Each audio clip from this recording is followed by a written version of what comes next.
안녕하세요. 저는 대구에서 태어나 지금은 서울에 살고 있는 40대 후반 여자입니다.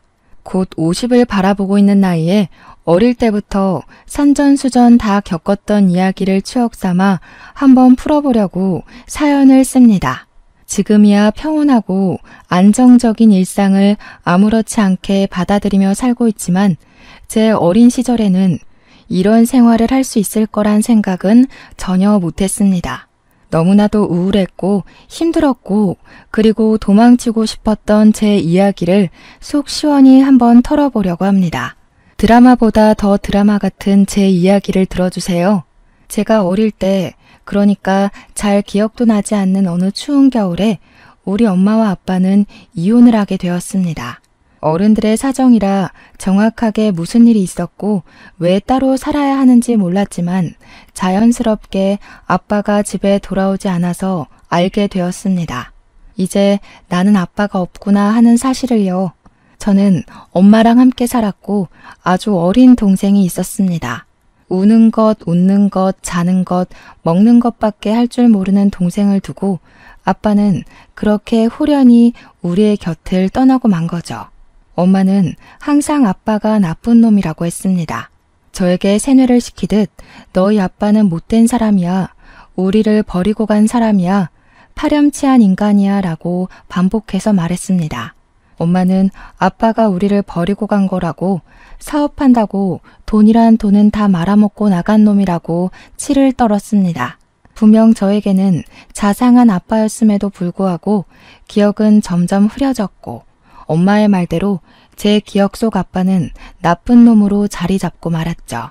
나름 가난하지 않게 살았던 것 같은데 몇 번의 이사를 거쳐 집은 점점 좁아지게 되었고 어느 날부터는 난방이 잘 되지 않는 단칸방에 엄마와 저, 동생까지 셋이서 살게 되었습니다. 아빠는 이혼하고 나서 양육비를 한 번도 주지 않았다고 엄마는 저에게 하루빨리 자라서 돈을 벌어오라고 했습니다. 우리 엄마는 동네 이발소에서 샴푸도 해주고 면도도 해주는 직원이었는데 어릴 땐 몰랐지만 크면서 알게 되었죠. 우리 엄마 뒤에 꼬리표처럼 따라붙는 소문이 아주 무성하다는 사실을요. 엄마가 동네 유부남들에게 꼬리를 치는 것도 모자라 3다리, 4다리를 걸치며 꽃뱀짓을 하고 다닌다는 것이었습니다.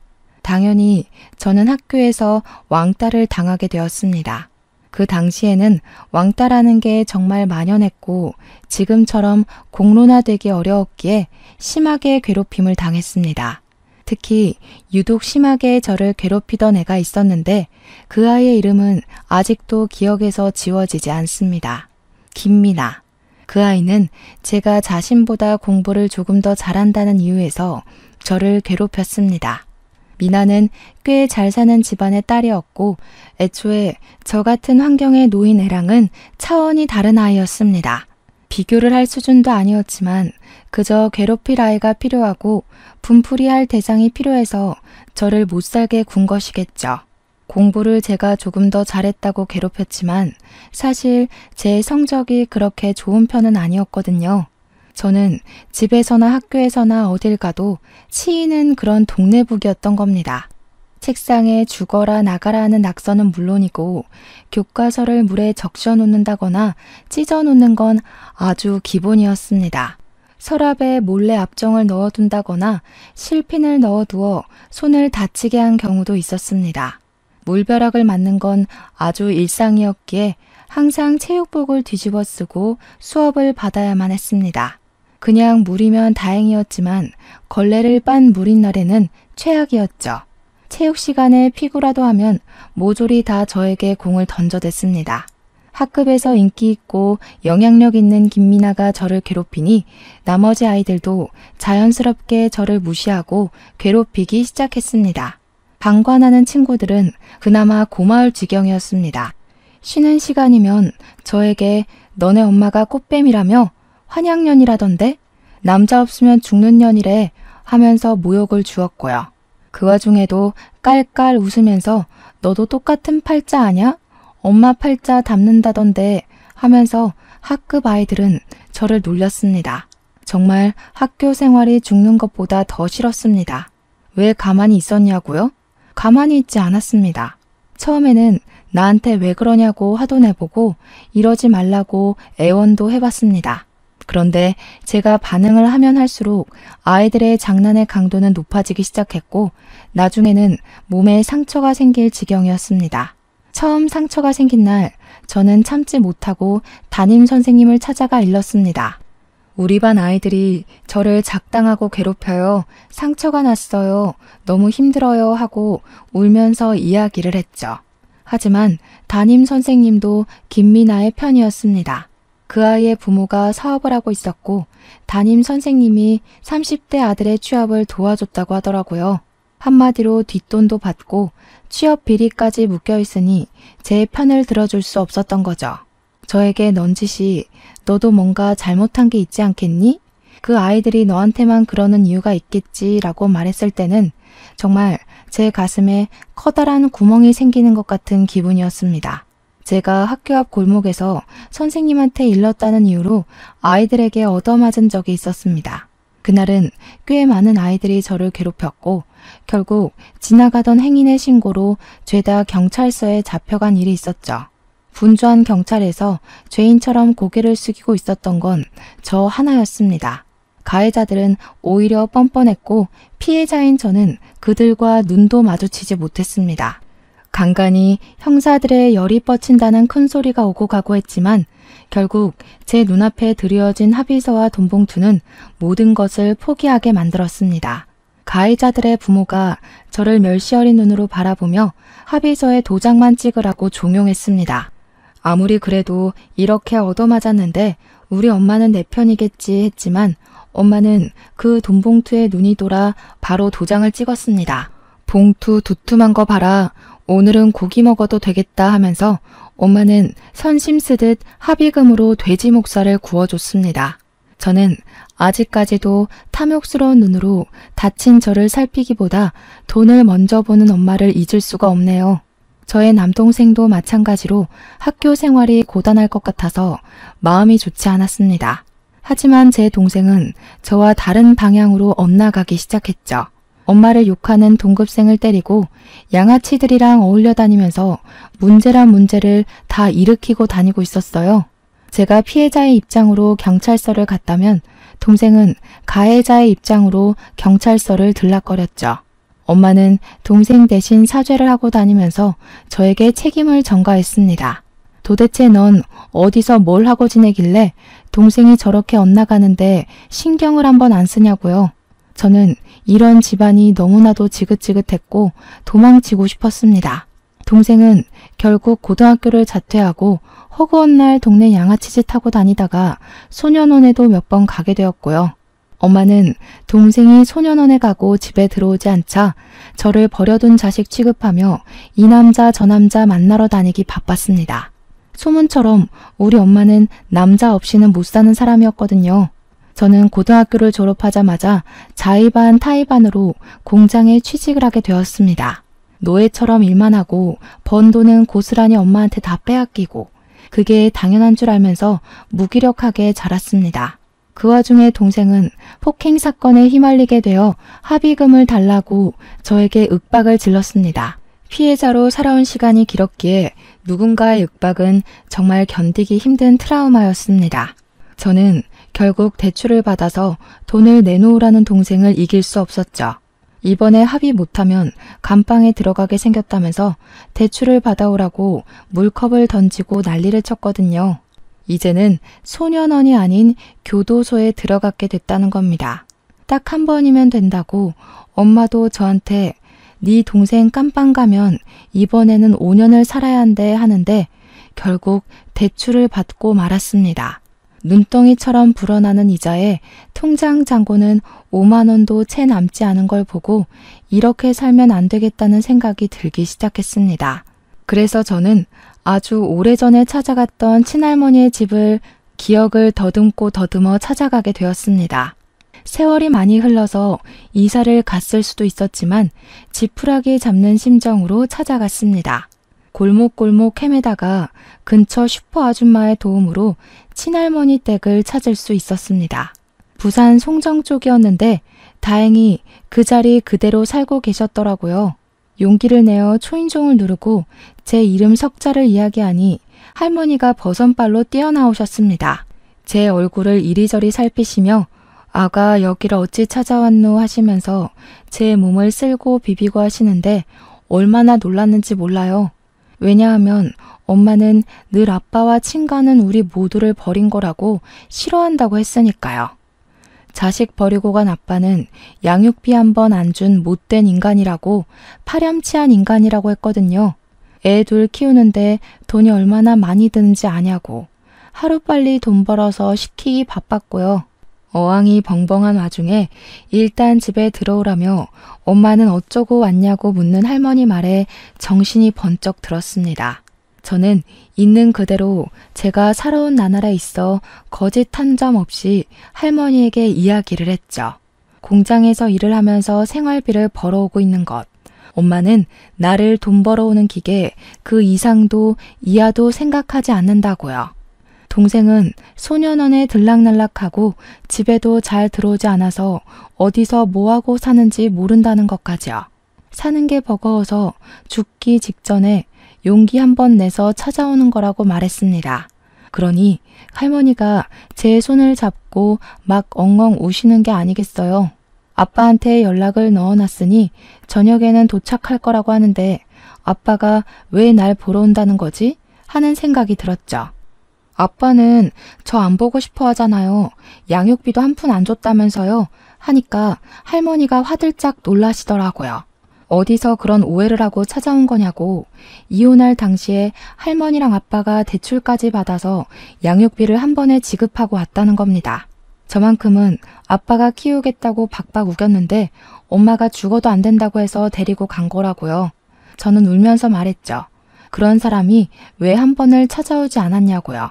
그랬더니 찾으려고 몇 번이고 찾아갔는데 이사가가 없었다고 엄마가 못 만나게 했다는 겁니다.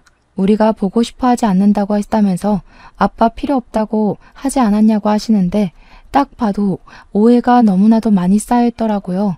그날 저녁 정말로 아빠가 왔고 10년이 넘는 세월이 지난 뒤 아빠를 만나게 되었습니다. 아빠는 눈물을 흘리며 저에게 그동안 잘 지낸 거 맞냐고 얼굴이 왜 이렇게 상했냐고 다정하게 물어오셨어요. 저는 했던 말을 또 반복하며 아빠가 너무 보고 싶었다고 힘들었다고 이야기를 했죠. 그러니 아빠가 이제 성인이고 하니까 엄마 집에서 나와서 아빠랑 같이 살자고 하셨습니다. 엄마의 바람기로 인해 이혼을 했고 그 길로 대구를 떠나서 서울에 자리를 잡았다고요. 사업이 운 좋게 잘 풀려서 지금은 떡하니 중소기업 하나를 운영하고 있다는 겁니다. 하청도 많이 주고 엄청나게 성장을 했다며 하는 일이 뚜렷하지 않으면 아빠 밑에서 일을 배우라고 했어요. 저는 뒤도 돌아보지 않고 그 길로 아빠를 따라 서울에 갔습니다. 이렇게 일이 슬슬 풀릴 줄 알았다면 진작에 아빠를 찾아갈 걸 그랬다고 몇 번이고 후회를 했죠. 서울에 도착해서 저는 정말 너무 놀랐습니다. 대구에서 주택 반지하에 새들어 살 때랑은 너무나도 다른 환경이 저를 기다리고 있었기 때문이었어요. 한강이 보이는 고층 아파트에 집도 대리석으로 삐까뻔쩍했습니다. 아빠가 혹시라도 새 장가를 들진 않았을까 걱정이 되어 물어보니 그건 아니라고 고개를 절레절레 저으셨어요. 언젠가 자식들이 찾아올지도 모른다는 기대를 하고 있었다면서 저를 기다리고 있었다고 말해주셨습니다. 그동안 지낸 이야기를 천천히 빠짐없이 이야기를 해달라고 하길래 한 3일 정도를 아빠가 퇴근하고 돌아오면 잠도 안 자고 밀린 이야기를 했어요. 나눌 이야기가 별로 없을 거라고 생각했는데 막상 입을 열고 나니 본물 터지듯 말이 나오더라고요. 학교 생활을 하면서 치욕스러운 일을 당했던 것, 동생이 사고치고 다니던 것, 엄마가 허구한 날 남자 만나느라 바빠서 가정은 신경도 쓰지 않았던 것까지 모조리 다요. 아빠는 한숨만 푹푹 쉬면서 저를 위로했습니다. 결국 그렇게 개차반으로 살고 있을 줄 알았다고. 너라도 내가 데리고 나왔어야 했는데 미안하다고요.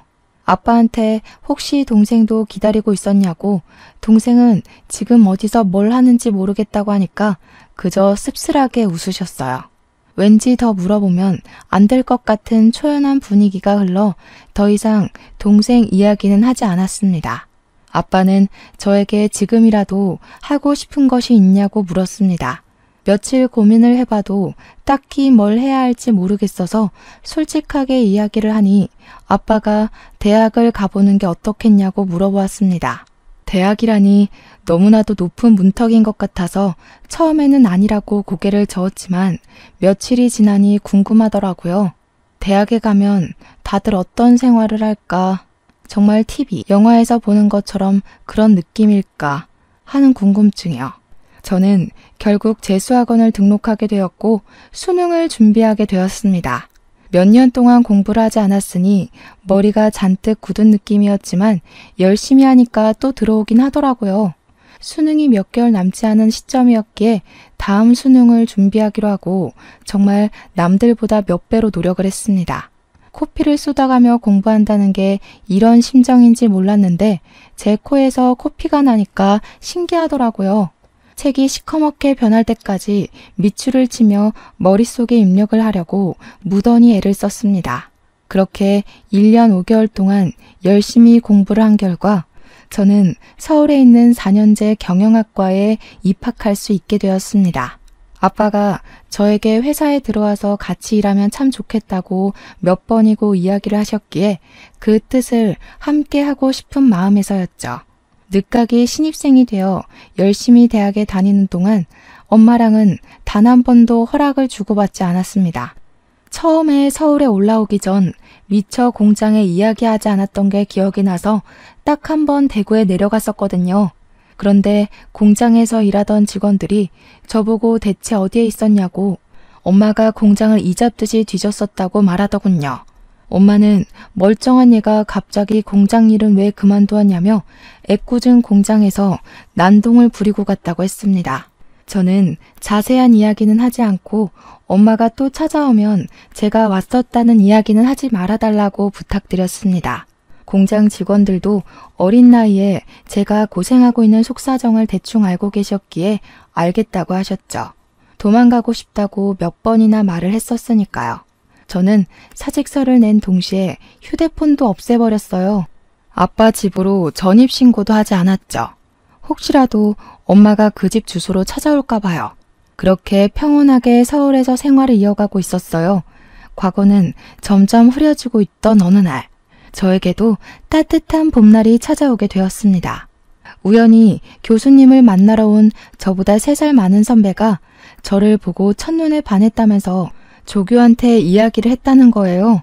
귀찮을 정도로 제 번호를 물어봤고 고학번 선배이긴 하지만 저도 나이가 꽤 있는 상태로 대학에 입학을 해서 괜찮을 것 같다는 이야기였어요. 3살 차이면 딱 좋은 거 아니냐고 마치 중매쟁이가 된 것처럼 저랑 선배를 이어붙이는 조교의 말에 저는 고개를 끄덕였습니다. 솔직히 대학 다니면서 나이 차이 많이 나는 동기들 사이에서 저는 잘 어울리지 못하고 있었거든요.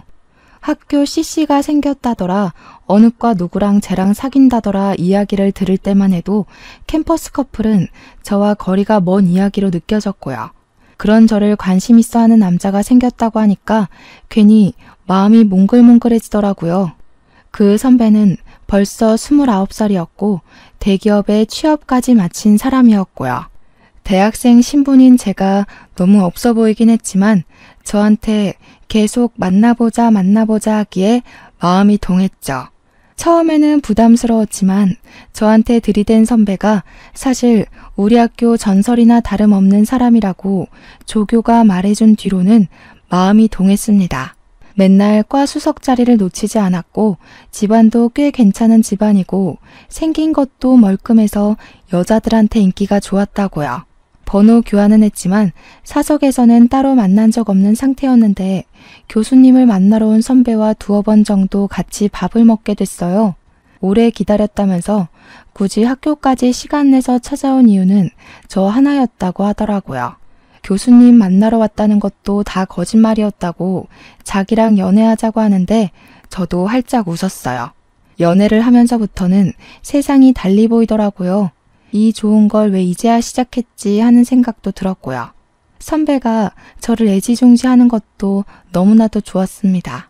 맹목적인 사랑은 받아보는 게 처음이거든요. 이 선배랑은 모든 게 다 처음 하는 거라 즐거웠어요.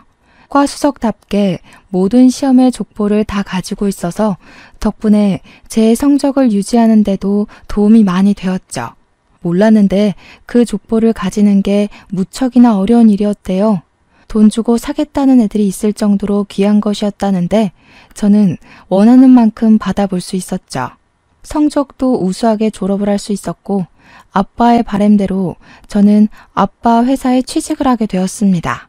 중소기업이지만 내구성이 좋은 회사였고 복지 또한 괜찮아서 제 취업이 확정되었을 때 동기들은 부러워했어요. 아빠 회사에 취직하고 싶어 했던 동기도 있더라고요. 아빠는 시작부터 저에게 좋은 자리를 주고 싶어 하셨지만 저는 너무 부담이 되더라고요. 이제 갓 대학 생활을 마친 사회초년생이 높은 자리에 있어봐야 회사에 전혀 도움이 되지 않을 것 같다고요. 오너가 가족이라는 게 남들 눈에 고깝게 비춰질 수 있으니 평사원으로 입사를 하게 되었습니다. 아빠한테도 절대 내가 딸인 거 티내지 말아달라고 몇 번이나 부탁을 했어요. 그렇게 회사 일에 적응해 가던 어느 날 거래처에서 우리 공장에 의뢰를 하러 찾아왔는데 그날 아빠가 다른 공장으로 출장이 잡히게 된 거예요. 사내 이사님이 그 일을 맡게 되셨는데 따라붙을 직원이 필요하다 해서 제일 한가했던 제가 차출이 되었습니다.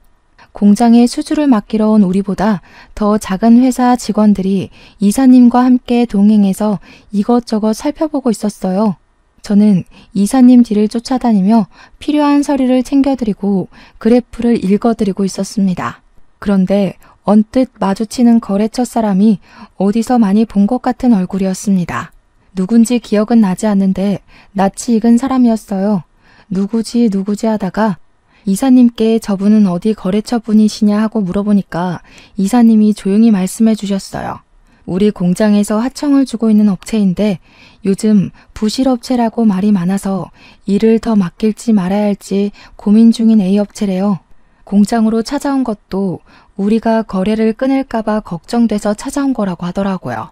A업체가 어디더라 하다가 대표님 성함이 어떻게 되냐고 물어보는 순간 기억이 딱 났어요. 학창시절 저를 꾸준히 괴롭혔던 김미나, 그 아이의 아버지였습니다. 합의서에 사인을 하라고 돈봉투를 던지면서 저를 멸시하는 눈으로 바라보던 그 사람이었어요. 스물스물 저를 좀먹었던 그때의 기억이 떠오르면서 순간 용암처럼 분노가 끌어올랐습니다.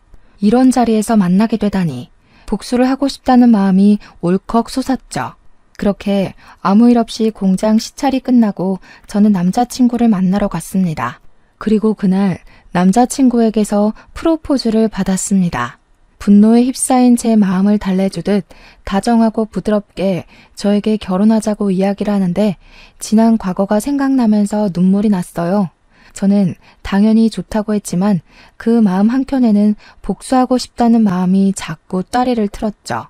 결혼을 준비하는 내내 제가 고민 속에 빠져있자 아빠는 저에게 무슨 고민이 그리 크냐고 물어보셨습니다. 결혼 준비가 많이 힘드냐고, 결혼은 좀 더 미뤄도 된다고, 아직 나이도 어린 나이라고 저를 다독여 주셨죠. 저는 아빠한테 솔직하게 이야기를 했습니다. A업체 사장이 내 학창시절을 지옥으로 만들었던 그 아이의 아버지라고요. 좋은 것만 생각해야 할 시기에 복수하고 싶은 마음이 자꾸 들어서 미칠 것 같다고 말했어요. 내가 그 아이 때문에 얼마나 지옥 같은 시간을 보내야 했는지 아빠는 알지 않냐고 하니까 아빠가 깊은 고민에 빠지셨습니다. 한참 뒤에 열린 아빠의 입에 저는 깜짝 놀랐어요. 그 업체 우리가 일 안 주면 부도날 거야. 그렇게 해주자. 우리 딸이 당했던 기억만큼 이왕 복수할 거 제대로 해주자고. 2번 다시는 일어날 수 없게 만들어주자. 며칠 뒤 아빠는 A업체 대표한테 따님이 우리 딸이랑 동창이라고 하던데 같이 식사나 한번 하자고 요청을 했어요. 당연히 그 자리에 저도 나갔고 아빠는 꿀리면 안 된다고 태어나서 처음 보는 명품 브랜드에 저를 데리고 가서 머리부터 발끝까지 저를 꾸며주셨습니다. 허탈하게도 김미나는 그 모습 그대로 저를 보고 아무렇지 않게 인사를 하더라고요. 당한 사람은 생생하게 기억해도 가해자는 그냥 추억거리 취급을 하더라고요. 어머, 이런 데서 다 만나고 세상 좁다. 그치? 우리가 친하진 않았지만 그래도 동창이니까 너무 반갑다. 역시 세상은 학연, 지연, 혈연이라고 하잖아. 우리 아빠 공장 좀 잘 봐줘. 저는 벼르고 있었던 그 말을 뱉을 기회가 찾아온 거죠. 뻔뻔하게 저한테 저런 부탁을 하는 김미나의 얼굴에 침이라도 뱉을 기세로 이야기를 했습니다. 내가 제일 싫어하는 게 학연, 지연, 혈연이야. 너 같은 거랑 학연으로 묶인 게 얼마나 지옥인지 가해자는 모르지? 아저씨, 저 기억나세요? 저한테 돈 봉투 들이밀면서 합의하라고, 서로 좋게 좋게 가자고 눈가에 멍든 저를 보면서 혀 끌끌 찼던 거 기억 안 나세요? 그랬더니 그제서야 모든 기억이 난 건지 김미나네 아버지의 표정이 싹 굳었습니다. 김미나 또한 부들부들 떨면서 저한테 아직도 그런 걸로 꽁에 있냐고 하더라고요. 그때 들어있던 합의금이 꼴랑 50만 원이었거든요. 미리 준비해둔 흰 봉투에 50만 원을 넣어왔었어요. 그 봉투를 부녀 앞으로 던졌습니다. 이거나 먹고 조용히 떨어지세요. 부도 처리될 거 준비 잘하시고 그나마 학연으로 묶여서 경고하는 거니까 고마운 줄 알아. 그러자 아빠가 그 부녀를 보면서 경고하듯이 이야기를 했습니다. 다 너희들이 쌓은 업보라고 평생 속죄하고 살으라고 했습니다. 그 어린 나이에 치기 어린 질투로 한 행동이라고 하기엔 너무나도 내 딸이 받은 상처가 크다고요. 그러면서 우리 공장에 지불해야 할 미납금을 한시라도 빨리 갚아주길 바란다고 덧붙이셨습니다. 김미나네 아버지는 그런 법이 어디 있냐고 다시 한번 생각해달라고 애원했지만 아빠는 바로 거래를 끊어버렸습니다. 당연히 미납금 지급 소송도 거셨고 김미나네 집은 한순간에 부도 처리가 되고 차압딱지가 붙었다고 했습니다. A업체에 다니던 노동자들에게 아빠가 뒤에서 몰래 도와줘서 단체로 임금 미지급 소송도 걸리고 노동청을 제 집 드나들듯 다녔다고 해요. 이렇게 손쉽게 한 사람의 모든 걸 무너뜨릴 수 있는 거구나 하는 허탈한 생각도 들었습니다. 그렇게 복수를 하고 나니까 알턴이가 빠진 것처럼 속이 시원해지더라고요. 모든 사건을 알게 된 예비신랑 또한 저에게 잘했다고 칭찬을 해주었습니다. 그렇게 우리는 본격적으로 결혼 준비를 시작했고 저는 끝까지 대구에 있는 엄마와 동생에게는 알리지 않았죠. 그들이 대구에서 뭘 하고 먹고 살아있는지 전혀 모르고 있었거든요. 결혼식 당일에 혼주석에 아빠만 덜렁 앉아 있었어요. 시댁에서는 저의 모든 사정을 알고도 내색하지 않았고 저를 가족으로 받아주셨습니다. 솔직히 가정 환경 때문에 반대하실지도 모른다는 불안한 마음이 있었거든요. 아무래도 정상적이진 않았으니까요. 남자에 미친 엄마나 교도소를 제 집인 줄 아는 동생이나 사고가 끊이질 않았으니까요. 진심으로 헤어지라고 하면 어쩌지 하는 걱정과 달리 시댁에서는 저를 큰 마음으로 품어주셨습니다. 집안이 소문대로 꽤 괜찮은 집안이었는데 오점이 될 수 있는 저를 그렇게 따뜻하게 안아주시다니 정말 감사했죠. 대학 교수이신 어머님과 장학재단을 관리하시는 아버님까지 정말 교육자 집안답게 품이 있으셨습니다.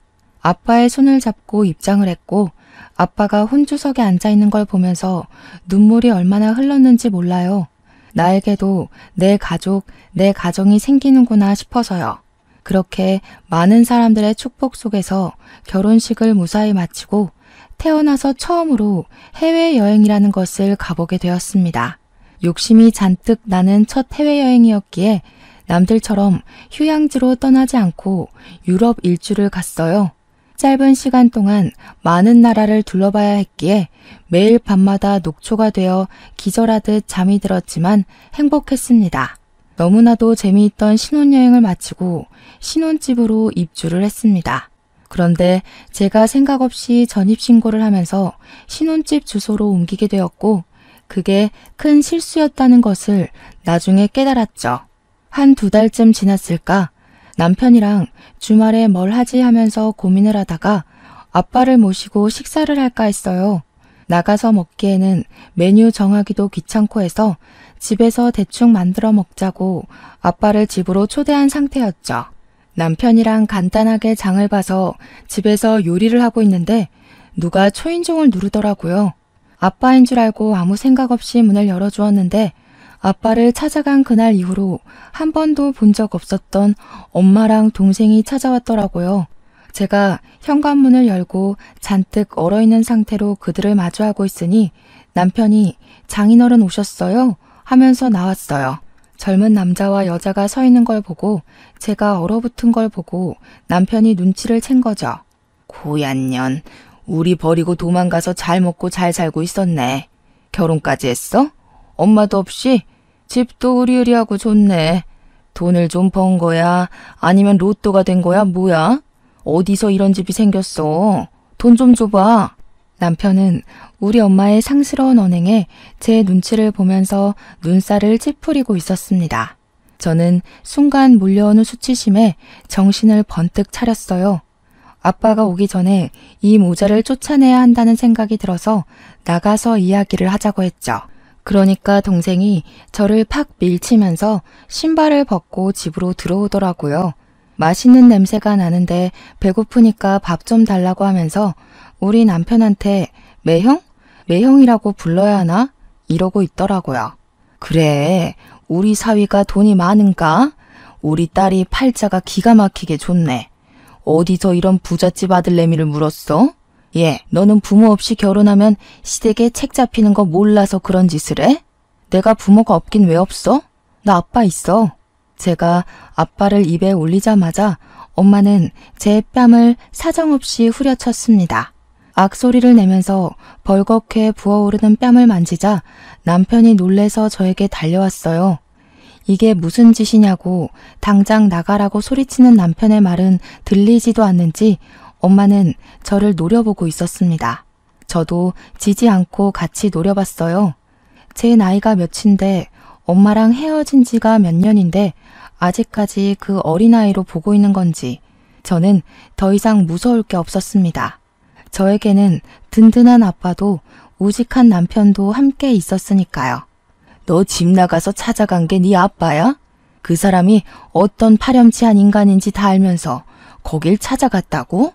어떤 사람이 무슨 양육비도 대출받아서 일시불로 다 줬다는데 그 돈 어디다 날려먹고 나한테 돈 벌어오라고 종용을 한 거야? 네 아빠가 우리 버리고 떠난 건 사실이지 않니? 진실을 흐리려고 하지 마. 우리를 버리긴 뭘 버려. 엄마가 바람 펴서 떠난 거지. 그 말에 엄마는 아무 소리 하지 않고 부들부들 떨고 있었습니다. 철없는 남동생만 집 구경하느라 정신이 없어 보였어요. 우리 남편한테 가서 나 방 하나만 줘라 매형 이러고 있더라고요. 그 말을 듣자마자 제가 열이 뻗쳐서 소리를 꽥 질렀습니다. 당장 나가. 내 집에 발 디딜 생각하지 말고 꺼지라고. 나는 당신 같은 사람 엄마라고 생각해 본 적도 없으니까 나가. 아빠는 그럼 나한테는 땡전 한 푼 안 주고 누나만 몰래 챙겼던 거야? 서운하네. 이 집도 아빠가 해준 거야 혹시? 아빠 번호 좀 줘봐. 안 그래도 나 이번에 합의금 나가야 하는데 아빠한테 돈 좀 달라고 해야겠다. 아니면 누나가 줄래? 그 순간 아빠가 집에 들어왔습니다.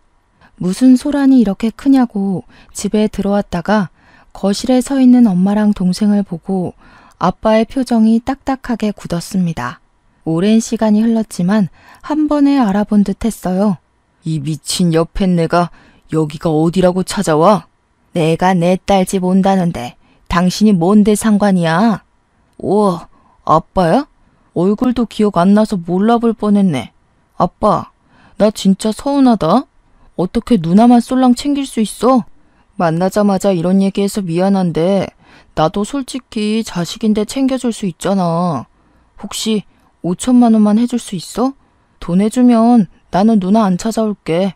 내가 돈 나올 구멍이 없어서 누나 찾아온 거거든. 동생이 신이 나서 떠들고 있는데 아빠가 동생을 싸늘하게 쳐다보더라고요. 저를 처음 봤을 때랑은 너무나도 다른 반응에 저는 오금이 저릴 지경이었습니다. 저를 보고는 눈물을 뚝뚝 흘렸던 아빠였는데 동생은 거의 죽일 듯이 노려보고 있었어요. 아직까지도 애한테 말을 안 해줬어? 엄마는 누나를 이리저리 굴리면서 뭘 굳이 긁어 부스럼을 만드냐고 핀잔을 줬어요. 아빠는 거칠게 이마를 문지르면서 동생을 향해 이야기를 했습니다. 누가 네 아빠야? 너 내 자식 아냐? 네 친부한테 가서 돈 달라 그래. 내가 내 얼굴에 침 뱉기란 말을 안 하고 있었는데 이렇게 뻔뻔하게 굴면 나도 할 말은 해야지. 아빠의 폭탄 발언에 저도 남편도 바짝 얼어서 눈치만 보고 있었습니다. 내 친동생인 줄 알았던 동생이 알고 보니 반만 섞인 동생이라는 것이었습니다. 아빠는 잔뜩 흥분을 했는지 침까지 튀기며 모자에게 삿대질을 하면서 이야기를 했어요. 너 밖에서 싸질러 온 자식이라고. 너 크면서 점점 나를 닮은 구석이 없는 것 같아서 내가 유전자 검사해봤다. 내 친자식 아닌 거 알고 이혼한 거야 내가. 돈 필요하면 너네 친부 찾아가라. 아직 친부가 누군지도 모르지?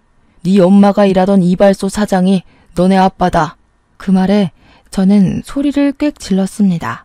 그 이발소 사장은 손버릇이 나쁜 놈이었고 느글느글하게 생겨서 도박쟁이였거든요. 아빠 말을 들어보니 이발소 사장이랑 동생의 얼굴이 묘하게 닮아 보이는 듯한 착각이 일었어요. 동생은 충격이라도 받은 건지 엄마를 향해서 이게 진짜야? 진짜야? 하고 있고 엄마는 찔리는 게 있는지 시선을 피하더라고요. 저도 순간 놀래서 아빠한테 혹시 나도 아빠의 친자식이 아닌 거냐고 하니까 아빠가 고개를 절레절레 흔들더라고요. 남편 앞에서 순간 쪽팔린 것도 잊어버리고 주저앉아 버렸습니다.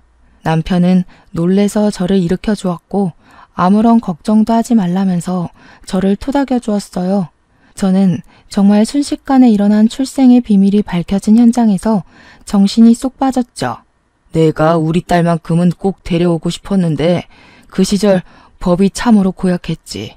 애들은 엄마가 키워야 정서적으로 안정이 되니마니 아주 돈 벌어서 친권 꼭 찾아오겠다고 악착같이 일했다.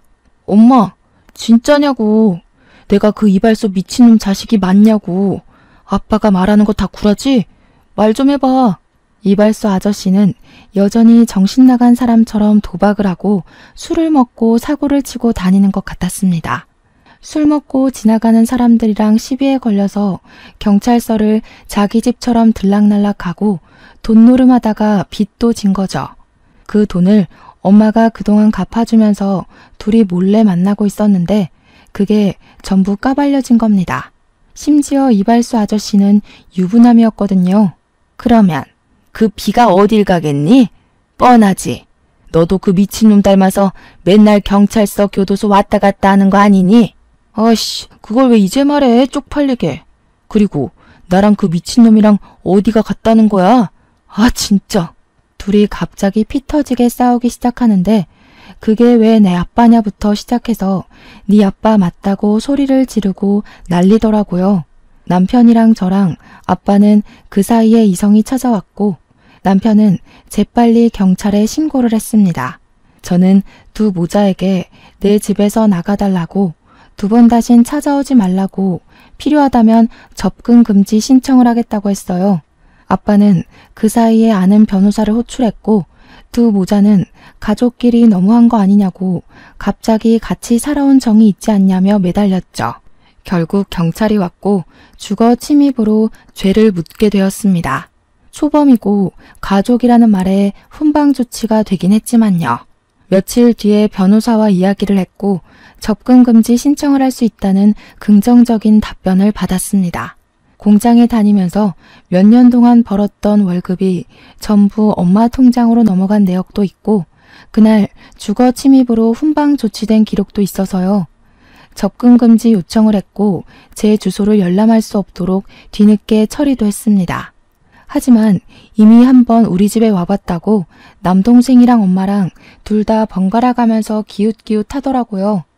퇴근 시간에 맞춰서 불쑥 나타나서 돈 좀 빌려달라고 요구를 하는데 열이 받았습니다.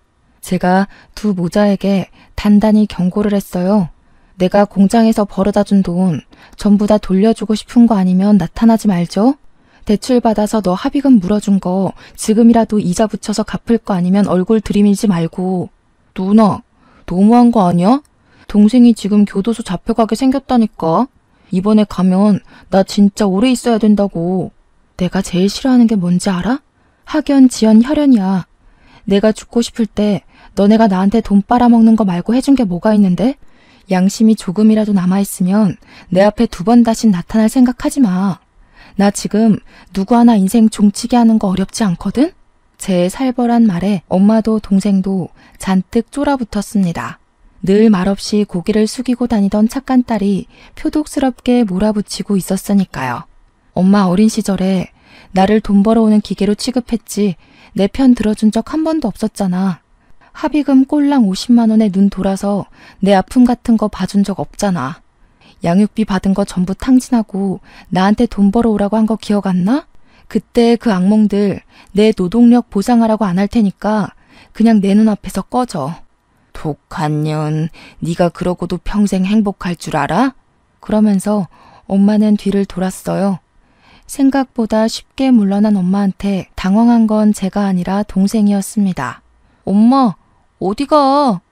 누나, 제발. 나 이번에 합의금 못 주면 진짜 10년은 썩어야 돼. 너는 평생 감방에서 썩었으면 좋겠다. 소년원을 집처럼 왔다 갔다 하면서도 교화가 안 됐잖아. 아, 이번엔 또 다를 수도 있으려나? 내가 교도소에 있는 사람들한테 돈 좀 쥐어주고 우리 동생 제대로 교화시켜달라고 부탁을 좀 할까? 거기 범죄자들은 돈만 주면 다 해준다고 한다던데. 동생이 흠칫 놀라더니 부들부들 떨면서 욕을 내뱉고 엄마를 따라 사라졌어요. 한참 실랑이를 한 덕분인지 완전히 녹초가 되어서 집에 돌아오니까 먼저 들어온 남편이 저를 꼭 안아주더라고요. 그런 인간들 때문에 마음 다치지 말라고, 다 잊어버리고 살 수는 없지만 힘들어하지 말라고 해줬어요. 저도 고맙다고 인사하면서 남편을 마주 안았습니다. 그 뒤로 엄마가 어디서 뭐라고 했는지 지금까지 제 앞에 나타난 적이 없습니다. 동생은 결국 감방에 들어갔다고 하더라고요. 영치금 넣어줄 사람이 없어서 힘들게 지내고 있는 것 같습니다만 저도 찾아갈 생각은 없습니다. 남편이랑 아빠 덕분에 소금을 뿌린 것 같았던 상처는 아물었고 지금의 저는 행복하게 살고 있습니다. 고생 끝에 낙이 온다. 그 말을 요즘 제일 좋아합니다. 저는 정말 낙을 찾았고 낙원을 가졌습니다. 평생 이렇게 남편과 아빠와 그리고 저를 믿어준 시댁 식구들과 두런두런 행복하게 살고 싶습니다. 제 이야기를 들어주셔서 감사합니다.